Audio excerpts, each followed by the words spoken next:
तो आज का हमारा प्रैक्टिकल है to design integrator and differentiator using op amp IC 741। ठीक है ना। तो एनालॉग इलेक्ट्रॉनिक्स जो अपना सर्किट डिजाइनिंग का जो सिलेबस है उसमें से आपके ऑप-एम्प में that is the application of op-amp IC. तो इंटीग्रेटर और डिफरेंशिएटर दोनों आज आपको लैब में डिजाइन करके इनका इनपुट और आउटपुट ऑब्जर्व करना है with the help of CR. ये आपका सर्किट डायग्राम है इंटीग्रेटर के लिए। इसकी पिन नंबर 3 ग्राउंड से कनेक्ट है। Pin number 2 via R input आपको देना है। फीडबैक पाथ में panel combination of CR and RF use किया है। और पिन नंबर 7 और 4 to use the supply the DC supply DC bias के लिए यूज किया है। पिन नंबर 6 पे हमें आउटपुट मिलता है। इसका जो न्यूमेरिकल मेथड जो आप कैलकुलेशन के लिए अप्लाई करोगे उसका आउटपुट आएगा V naught is equal to minus 1/r integration of V. Minus का बता रहा है कि हम लोग इन्वर्टिंग कॉन्फ़िगरेशन यूज कर रहे हैं। तो कहां से दिया है? इन्वर्टिंग कॉन्फ़िगरेशन पे यूज किया। तो अगर आप ट्रायंगुलर पल्स देते हो एक पर्टिकुलर फ्रीक्वेंसी की तो आपको आउटपुट पे क्या ऑब्जर्व होगा? ट्रायंगुलर। अगर आप साइन दे रहे हो तो कॉस पल्स आपको ऑब्जर्व करने हो।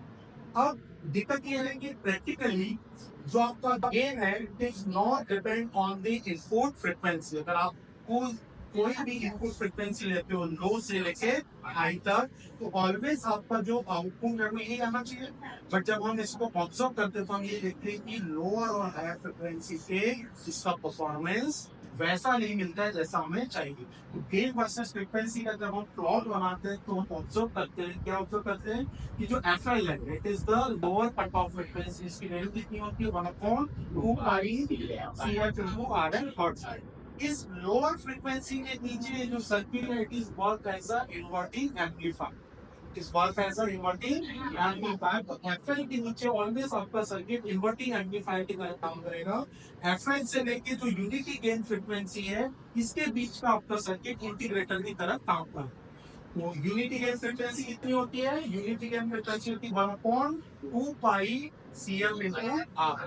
हमें इन कंपोनेंट की वैल्यू, इसकी कंपोनेंट की वैल्यू आर की, सीएफ की और आरएफ की इस तरह से सेलेक्ट करना है कि जिस इनपुट फ्रीक्वेंसी को हम इंटीग्रेट करना चाहते हैं वो इंटीग्रेशन फ्रीक्वेंसी किस रेंज में होना चाहिए? FL should be greater than equal to 10 times of FL. तो अगर हम इस प्रॉपर रेंज को सेलेक्ट नहीं करेंगे तो हमारा सर्किट प्रॉपर इंटीग्रेशन परफॉर्म नहीं करेगा। At the time of practical हमें क्या करना है? इन सारी चीजों को प्रॉपरली सेलेक्ट करना है। पहले थ्योरेटिकल एनालिसिस करना है और on the basis of theoretical analysis हमें प्रैक्टिकल एनालिसिस परफॉर्म करना है। नेक्स्ट जो हमारा सर्किट है that is the differential circuit. तो डिफरेंशियल सर्किट में क्या करते हैं? पैरेलल पाथ में अगेन आरएफ और सीएफ का पैरेलल कॉम्बिनेशन फीडबैक पाथ में यूज किया। सोर्स के साथ सीरीज कॉम्बिनेशन यूज किया है आर और सी। जब हम सिंपल डिफरेंशिएटर के लिए मैथमेटिक इक्वेशन डिराइव करते हैं तो that will be v naught is equal to minus rf into c d by dt। Minus again क्यों आ रहा है? तो इनपुट और आउटपुट बनने के फिर से। अब इसमें अगर हम देखें तो अगेन अगर मैं इंटीग्रेटर पल्स देता हूँ, इंटीग्रेटर सॉरी ट्रायंगुलर पल्स अगर मैं ऐसा इनपुट ले रहा हूँ तो आउटपुट में मुझे क्या ऑब्जर्व होना चाहिए? Rectangular pulse. अब बात वही आती है कि इसकी इनपुट फ्रीक्वेंसी क्या रखे। तो इनपुट फ्रीक्वेंसी क्या? अगेन जब हम frequency versus gain plot observe करते हैं तो हमें ये देखने को मिलता है कि जो डिफरेंशिएटर है वो लोअर रेंज ऑफ फ्रीक्वेंसी में प्रॉपरली वर्क करता है। और जो प्रॉपर रेंज कितनी होती है? Less than 10 times of lower frequency. 10 times of lower frequency से कम। तो लोअर फ्रीक्वेंसी और हायर फ्रीक्वेंसी कट ऑफ का फॉर्मूला ये लिखा हुआ है। तो सबसे पहले हमें क्या करना है? Unity gain frequency, lower cut off, higher cut off frequency calculate करना है इस फॉर्मूले में रख के। और जो वैल्यू आप सेलेक्ट कर रहे हो आर सी आरएफ और सीएफ को इस तरह से सेलेक्ट करनी है कि आपकी जो इनपुट फ्रीक्वेंसी है वो प्रॉपर इस रेंज में आ जाए। तब आपका सर्किट क्या करेगा? प्रॉपरली रन करेगा। तो ये थ्योरेटिकल पार्ट है। इसकी वैल्यू आप एज पर दी जो लैब मैनुअल में डिफाइन करिए वो आप सेलेक्ट कीजिए। और मैं एक बार आपको करके दिखा रहा हूँ फिर आप लोग इंडिविजुअली सर्किट को दो पार्ट में डिवाइड होकर दो पार्ट में इसको रन करिए। सर सर ये दोनों माइनस में डिफरेंस है ना, एक 180 की फेज शिफ्ट में और एक हमारा इन्वर्टिंग में। नहीं दोनों इन्वर्टिंग मोड में। दोनों ने इन्वर्ट था, क्योंकि दोनों में इनपुट कहाँ पे गया हमारा, इन्वर्टिंग टर्मिनल पे गया, पिन नंबर 2 पे गया। ठीक है।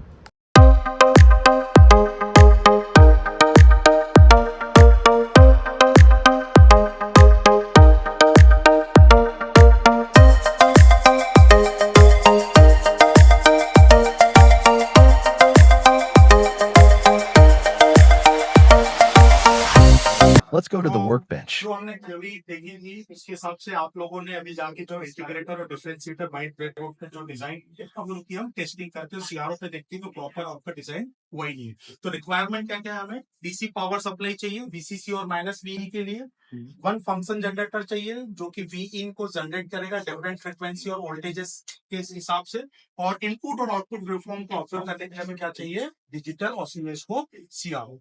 ठीक है ना। तो ये आपकी वर्क बेंच पे हमने सेटअप चाहिए जो आपने बनाया है वो लगाया हुआ है। तो first part is the integrator, second part is the differentiator. तो वीसीसी और माइनस वी को हमने यहाँ पे कंबाइन किया है। पिन नंबर 7 जो आपकी है, पिन नंबर 7 कहाँ पे है, प्लस वीसीसी पे, पिन नंबर 4 माइनस वीई पे।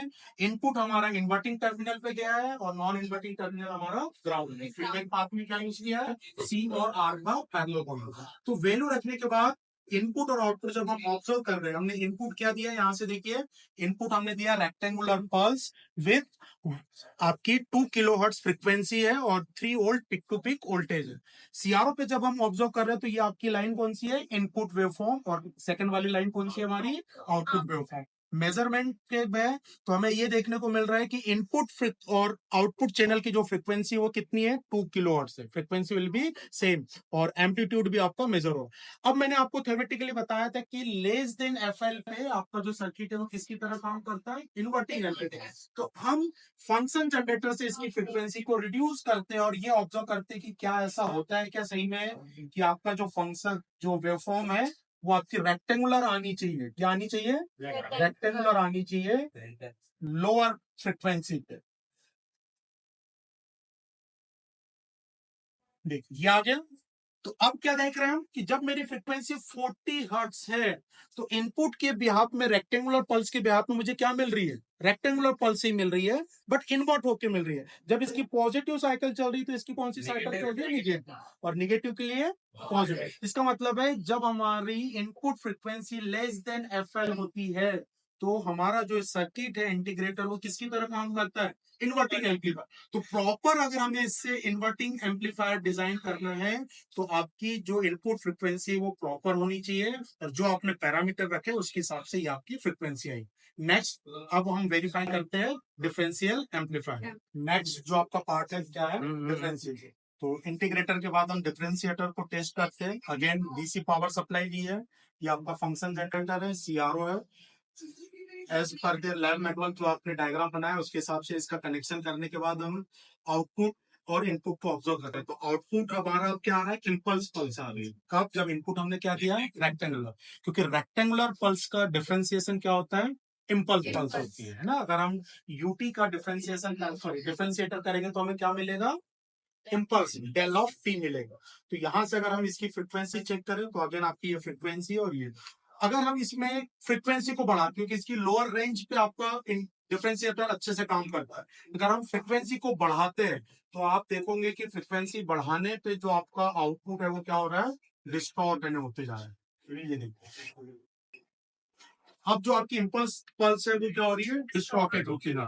तो range of input frequency selection आपका प्रॉपर होना चाहिए, और प्रॉपर कैसे सेलेक्ट करना है, आर सी आर एफ और सी एफ की वैल्यू को सेलेक्ट कर।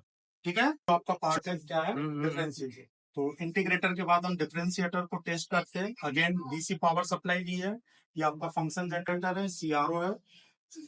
As per the lab network जो आपने डायग्राम बनाया उसके हिसाब से इसका कनेक्शन करने के बाद हम आउटपुट और इनपुट को ऑब्जर्व कर रहे हैं। तो आउटपुट हमारा क्या आ रहा है, इम्पल्स पल्स आ रही है। कब, जब इनपुट हमने क्या दिया है, रेक्टेंगुलर, क्योंकि रेक्टेंगुलर पल्स का डिफरेंशिएशन क्या होता है, इम्पल्स पल्स होती है ना। अगर हम यूटी का डिफरेंशिएशन सॉरी डिफरेंशिएटर करेंगे तो हमें क्या मिलेगा, इम्पल्स, डेल ऑफ टी मिलेगा। तो यहां से अगर हम इसकी फ्रीक्वेंसी चेक करें तो अगेन आपकी ये फ्रीक्वेंसी और ये, अगर हम इसमें फ्रीक्वेंसी को बढ़ा, क्योंकि इसकी लोअर रेंज पे आपका डिफरेंशिएटर अच्छे से काम करता है, अगर हम फ्रीक्वेंसी को बढ़ाते हैं तो आप देखोगे कि फ्रीक्वेंसी बढ़ाने पे जो आपका आउटपुट है वो क्या हो रहा है, डिस्टॉर्ट होते जा रहे हैं। ये देखो, अब जो आपकी इम्पल्स पल्स है वो क्या हो रही है, डिस्टॉर्टेड होती है।